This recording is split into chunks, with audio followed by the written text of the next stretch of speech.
درست جلوی ترسناکترین خونه شهر. مردم محلی میگن بعد از نیمه شب میشه زمزمه‌های وحشتناکی رو شنید که از این پنجره‌های شکسته میاد. من همیشه عاشق دنبال کردن یه ترس خوب بودم و امشب شماها رو هم با خودم میارم. درست داخل این خونه متروکه.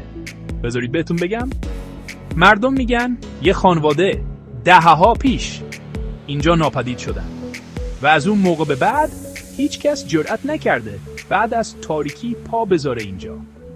بعضیا قسم میخورن که سایه‌هایی رو دیدن که پشت این پرده‌های خاکی حرکت میکردن، یا صدای قدم‌هایی رو شنیدن که تو اتاقای خالی ایکو میشدن.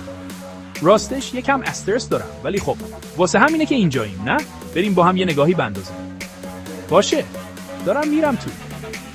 چراغ قوه روشنه، دوربین داره ضبط میکنه.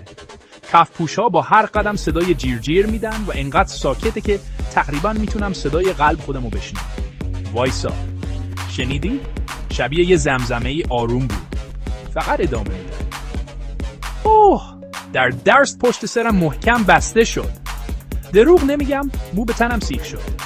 اگه میخواید ببینید بعدش چی میشه و اگه زنده بیرون اومدم، یادتون نره دکمه سابسکرایب رو بزنید.